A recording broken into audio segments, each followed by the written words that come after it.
Hello everyone, welcome to my channel English Express. आज हम लोग पढ़ेंगे conjunction. So what is a conjunction? A conjunction is a word that joins two और more words, phrases और sentences. Conjunctions वो शब्द होते हैं जो दो शब्दों को या फिर दो सेंटेंसेस को जोड़ने में मदद करते हैं। जैसे कि रिया एंड नेहा आर प्लेइंग। रिया और नेहा खेल रहे हैं, तो रिया एंड नेहा इन दोनों को ज्वाइन किसने किया? एंड ने। He is tired but happy. वो थका हुआ है लेकिन खुश है, तो टायर्ड एंड हैप्पी को किसने ज्वाइन किया? बट ने। डू यू वॉन्ट टी और कॉफी? तुम्हें चाय चाहिए या कॉफी चाहिए? तो और क्या है? कंजंक्शन। इसको किसने ज्वाइन करा? टी और कॉफी को और ने। तो ऐसे वर्ड्स जो कि दो वर्ड्स या सेंटेंसेस को ज्वाइन करते हैं उन्हें हम कंजंक्शंस कहते हैं।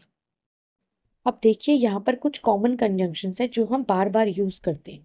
जैसे कि एंड का मतलब और, बट लेकिन, और, या, बिकॉज क्योंकि, सो इसलिए, इफ अगर, ऑल्दो हालांकि, व्हेन जब, अनटिल जब तक, वाइल जबकि, अनलेस जब तक नहीं, फॉर क्योंकि, yet. Types of conjunctions: coordinating conjunctions, subordinating conjunctions, correlative conjunctions. So आइए देखते हैं कोऑर्डिनेटिंग कंजंक्शंस क्या होते हैं। Coordinating conjunctions join words, phrases, or clauses of equal importance. They always come between the words they join. पहला point तो ये हो गया कि ये हमेशा सेंटर में या फिर बीच में आते हैं, किसी भी सेंटेंस के, वर्ड के या फ्रेजेस के। कभी भी सबसे आगे या सबसे लास्ट में नहीं आते। अब इसको सबसे आसान तरीका है याद करने का, फैन बॉयज। फैन बॉयज की फुल फॉर्म क्या है? F for, A and, N nor, B but, O or, yet and S for so. She is pretty and smart. वह सुंदर भी है और स्मार्ट भी है। You can have cake or ice cream. आप या तो केक ले सकते हैं या फिर आइसक्रीम ले सकते हैं। I was hungry so I ate an Apple.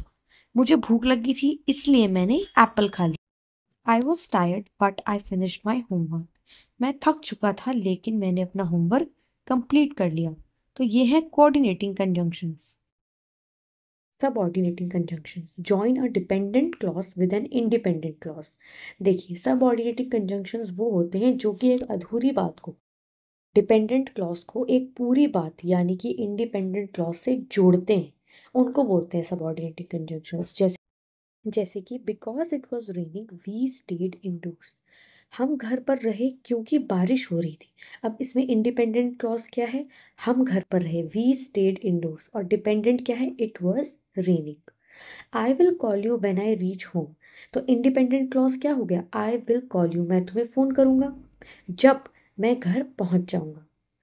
I will start my work after having breakfast. मैं अपना काम शुरू करूँगा, कब करूँगा? नाश्ता करने के बाद। तो आई विल स्टार्ट माई वर्क क्या हो गया? इंडिपेंडेंट क्लॉज हो गया क्योंकि उसे हैविंग ब्रेकफास्ट की ज़रूरत नहीं है। बट हैविंग द ब्रेकफास्ट क्या है? डिपेंडेंट क्लॉज है। किस पे डिपेंडेंट है वो? I will start my work पे। He kept talking although nobody was listening. वह बोलता रहा हालांकि कोई सुन नहीं रहा था। तो ही केप्ट टॉकिंग क्या हुआ? Independent clause. और नो बडी वॉज लिसनिंग क्या है? Dependent clause. Next is correlative conjunctions. Used in pairs to join equal parts of sentence, they work in pairs. अब correlative conjunctions हमेशा पेयर में काम करते हैं यानी कि जोड़े में काम करते हैं। जैसे कि either और, neither nor, both and, not only but also. Either you study hard or fail. या तो मेहनत करो या फेल हो जाओ। She is both intelligent and hardworking. वह बुद्धिमान और मेहनती दोनों है। Neither Sita nor Gita is studying. न तो सीता न ही गीता पढ़ रही है। I like both apple and mango. मुझे सेब और आम दोनों ही पसंद है। सो ऐसे कंजंक्शंस जो पेयर में आते हैं उन्हें कोरिलेटिव कंजंक्शंस कहते हैं। आई होप आपको कंजंक्शंस काफ़ी क्लियर हो गए होंगे।